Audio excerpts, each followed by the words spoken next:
I'm here to talk about what happened in June 2001. A lot of you have heard Charlamagne's story, but today I'm here to set the record straight about what really happened that night. I met Charlamagne through a mutual friend. His name is Rico. I met Rico through my best friend. Her name is Shaniqua Epps. The night I met Charlamagne, Rico and I were hanging out. He told me he had some business to take care of and he had to stop by the radio station, Z93. So where I'm at right now, standing right in front of what used to be Z93 radio station, here is where I met Charlamagne. Like I said previously, I was introduced to him by Rico, who was a mutual friend of both Charlamagne and mine. Charlamagne worked at the time as a radio DJ. He introduced us. Rico introduced Charlamagne and I sat down. Rico and Charlamagne were discussing music. I kind of sat back while they talked. We left the station, and about 2 days later, Charlamagne called me. I'm not sure how he got my number because I didn't give it to him, but I'm assuming that Rico gave him my number. At the time I met Charlamagne, I was 15 years old. He told me he was 20. Just finding out recently he was actually 22 years old at the time. Our relationship was strictly platonic. We were friends and only friends.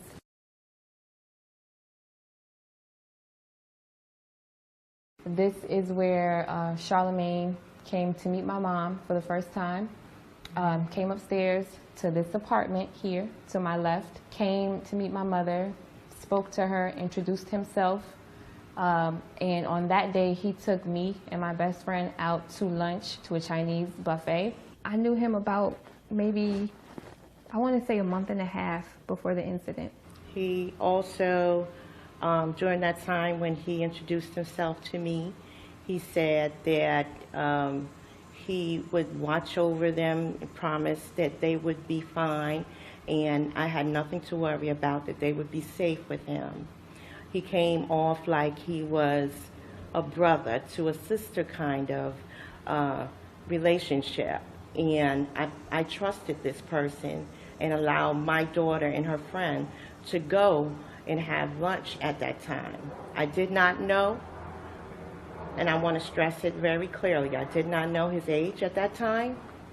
I just figured that he was a friend, hang around friend, possibly even high school. So yes, he did come and he did assure me that my daughter and her girlfriend would be safe with him. So the second time Charlamagne came to my home, I wasn't here. I'm not sure where I was, but my brother answered the door, told Charlamagne I wasn't here, and that was the second occasion. The third occasion was the day of the party. Charlamagne called me one day and told me he was having a party, a beach party, and invited me to the beach party. Initially I said no, but then he said the party was actually for him. It was his birthday. And he said, you know, you're like my sister, you have to be there. And I told him, I said, okay. Give me a second. He had a few guys with him, and one of those guys was a cousin of his by the name of Kenta Palmer. Kenta Palmer was the one driving the sports vehicle. Prior to this day, I had never met Kenta or any of the guys who came to pick us up. I just assumed they were friends and family of his because he was having this alleged birthday party. There were a few guys in the truck and one guy in the sports car. They picked us up late afternoon. Malika and I got into the vehicles. We left. From there, we went to his father's house. Once we got there, I met his father. And there was a few other people there, which I believe were his family members. And they were sitting in there watching TV. We sat there for a while.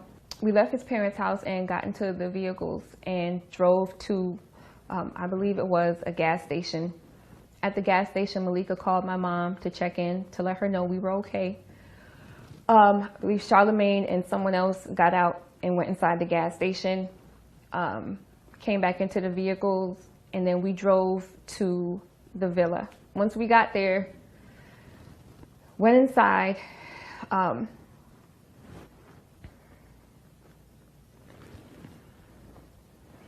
me a minute.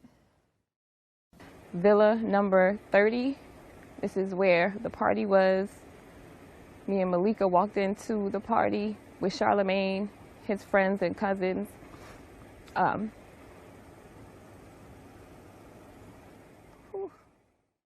do not want to tell that story again. I don't even want to do bits and pieces of it. Fucking over it.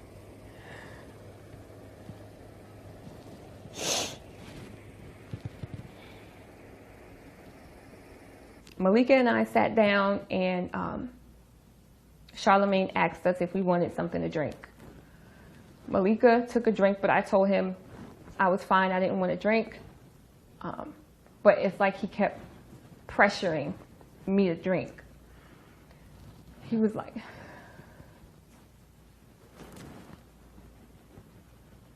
this is where Charlamagne gave Malika and I the drinks. He himself made those drinks. He told me that I could trust him. I was like his sister. He would let nothing happen to me that night. He repeatedly asked me over and over and over if I wanted to drink, and even after telling him no several times, he still pressured me. I finally took a drink. Now, mind you, I'm 15 years old. I'm a child, I'm a minor. I'm being pressured into drinking by someone who I thought I could trust. I let my guards down. And I said, you know what? This is my friend. He won't let anything happen to me. And he betrayed me. He allowed his friends or cousins or whoever those guys were to take advantage of me, and he himself took advantage of me as well. He brought me here and left me here.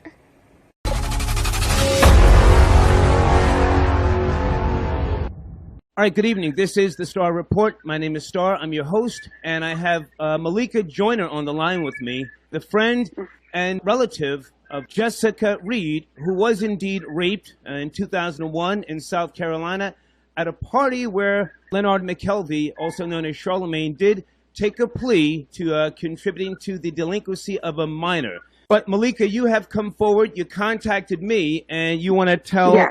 You want to tell what you saw? I mean, let's just get right to it. What did you see that... Well, okay, we can get right to it. We were offered drinks. There was something in the drink. He went in the kitchen, made a drink for me. I took the drink, and I sat next to Malika, and I was drinking my drink, and she was just about done with hers. She just, out of the blue, started throwing up. And the funny thing about it was, after she was throwing up, he kept asking her, or trying to give her more drinks. And she was like, you know, I can't drink anymore. You know, because I didn't know who he was, you know, on the radio. That was my first time ever meeting him. Mm-hmm. I was introduced through Jessica. I knew nothing about him. I was basically going there. She asked me if I would like to go with her. So I said, yeah, I'll go with you, right. You know. So I didn't know him at all prior to this event occurring. I didn't know who he was. I sat my cup down, and I just said, okay, I started feeling weird. And I said, okay, I'm going to go to the bathroom. This is what I told myself. And when I got up to go to the bathroom, I fell to the floor. I couldn't move my legs. I couldn't move my arms. It's like I had no control over my limbs. I could see and I could hear, but I couldn't move. So I heard the guys in the back, and they were laughing, and Charlamagne was laughing. And he told them to take me upstairs. Taken upstairs by two guys, one named Larry and one named Boo, who took me into a bathroom and violated me and took advantage of me. Charlamagne allowed these guys to take me upstairs. In fact, he told them to take me upstairs after giving me a drink with a drug in it. I got up off the couch and I couldn't even move. I collapsed to the floor. And all he could do was laugh. He didn't ask if I was okay. He didn't help me up. He laughed. So they took me upstairs, and then they took me into the bathroom.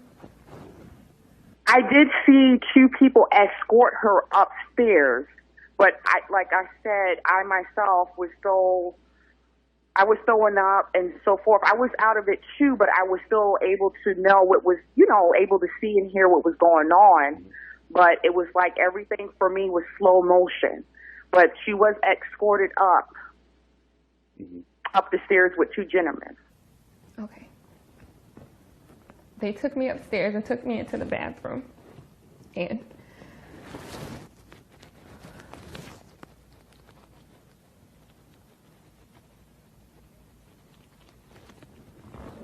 I don't know if I can do this. They took me upstairs and took me into the bathroom. And they had my arms like this. One was here and one was here. And they were holding me up because I couldn't hold myself up. And I had a dress on. I had one arm like this, and Larry was holding me up. And Boo had this other arm, but with his other hand, he was just forcing his fingers in my vagina. And I was just sitting there helpless. I couldn't do nothing.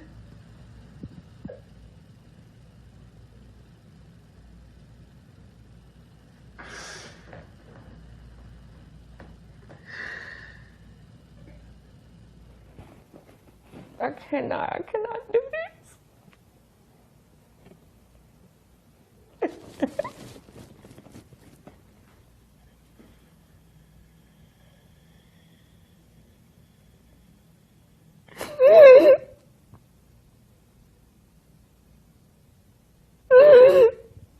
At any point were you in the room together with Jessica when she was being raped, or were you in another room and you came in? How did that play out?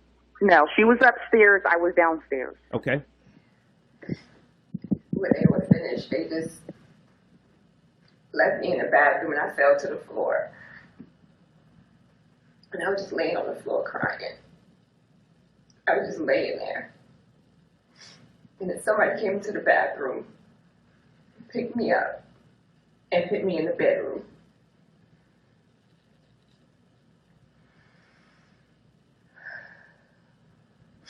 Left me in the bedroom, closed the door behind them.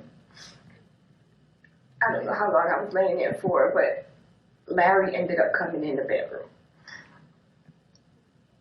He came in, he got on the bed, and he started to rub his penis on my body. And all I could do at the time was just try to roll around on the bed. And I was rolling until I eventually fell off the bed.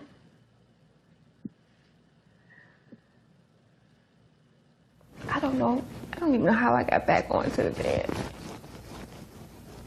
I don't even know.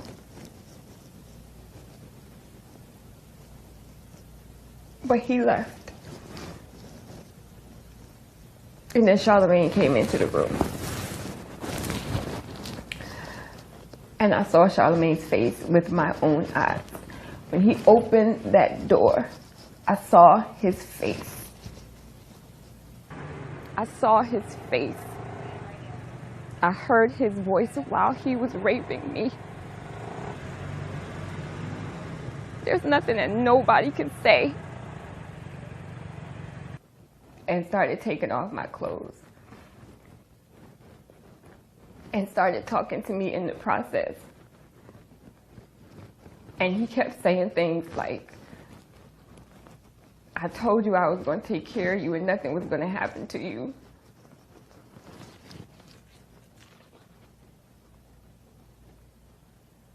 But because I was throwing up, I was still coherent. I was still able to, I was still aware of my surroundings. So Okay. he couldn't really, he gave up with me, And I'm laying there crying. And he's like trying to shush me. I'm sitting there crying, and he tries to shush me. And then he performs oral sex on me.